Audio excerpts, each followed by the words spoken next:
مساء الخير عليكم. طبعا مباراة ريال مدريد ومانشستر سيتي خلاص البارحة انتهى. وكلنا نعرف ان مانشستر سيتي قدم مباراة كبيرة، لكن والله العظيم يعني من بارحة اني قاعد افكر بيبي جوارديولا منين جاب هاي التشكيلة، منين جاب هاي الخطة. اول مرة اشوف ريال مدريد بدون حلول، والله العظيم اول مرة.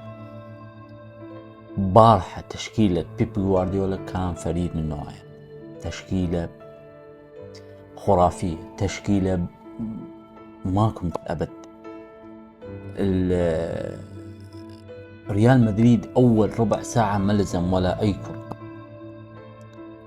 تخيلوا الشوط الأول انتهى 24% لريال مدريد.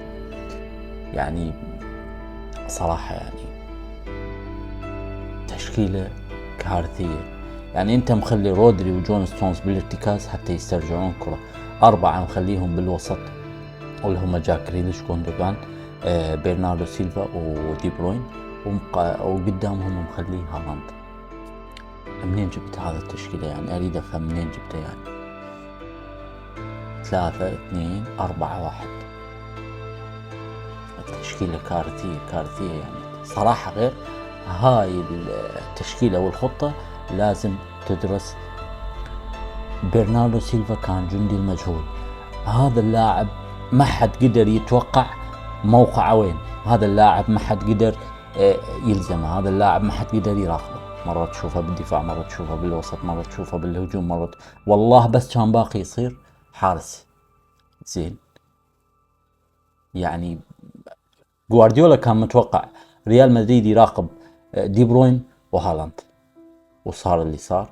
ريال مدريد راقب دي بروين وهالاند، لكن ريال مدريد لاعبي ريال مدريد تركوا برناردو سيلفا، وهو عرف انه برناردو سيلفا ما راح يكون مراقب مثل دي بروين وهالاند، فضرب ريال مدريد ببرناردو سيلفا.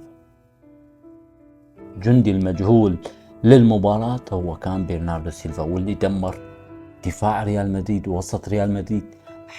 حركاته غير مدروسة، ما حد قدر يتوقع حركة برناردو سيلفا. المهم هارد لك لجماهير ريال مدريد والف مبروك. طبعا اتمنى منكم لايك ومتابعة.